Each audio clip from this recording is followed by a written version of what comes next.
morning সকলোৱে কি কৰি আছে খাব হ'লনে ৰাতিপুৱা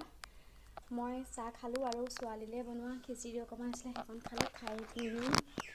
ঘৰটো ধুনীয়াকৈ সাৰি ল'লোঁ মানে ঘৰটো সৰাৰ আগত মানে খাই লৈছোঁ আৰু ৰাতিপুৱা এনে ওপৰে যাও দিছিলোঁ এতিয়া আকৌ ভালকৈ ধুনীয়াকৈ দিলোঁ চুক কান মাৰি ভালকৈ খাইলোঁ আৰু স্কুলীয়া চোলা কেইটামান আছিলে কেইটা ধুই মেলি আজৰি হৈছোঁ আকৌ দুপৰীয়ালৈ ৰেডি কৰিবলৈ আছে ৰেডি কৰি আছে অলৰেডি কচু শাক বুটলিছে আজি ৰ'দ বহুত দিছে সেইটো কাৰণে কচু শাক খাম আৰু গুটি আলু ভাজিম খুব ৰ'দ দিছে বাহিৰত আছোঁ তেওঁ কিবা কিবি লাগিছে ইমানেই ভুম ভুমকৈ ধৰিছে নহয় চাওকচোন বাহিৰৰ পৰিৱেশটো ইমান ৰ'দ দিছে নহয় একদম পূৰা ফৰকাল গোটেই নীলা বগা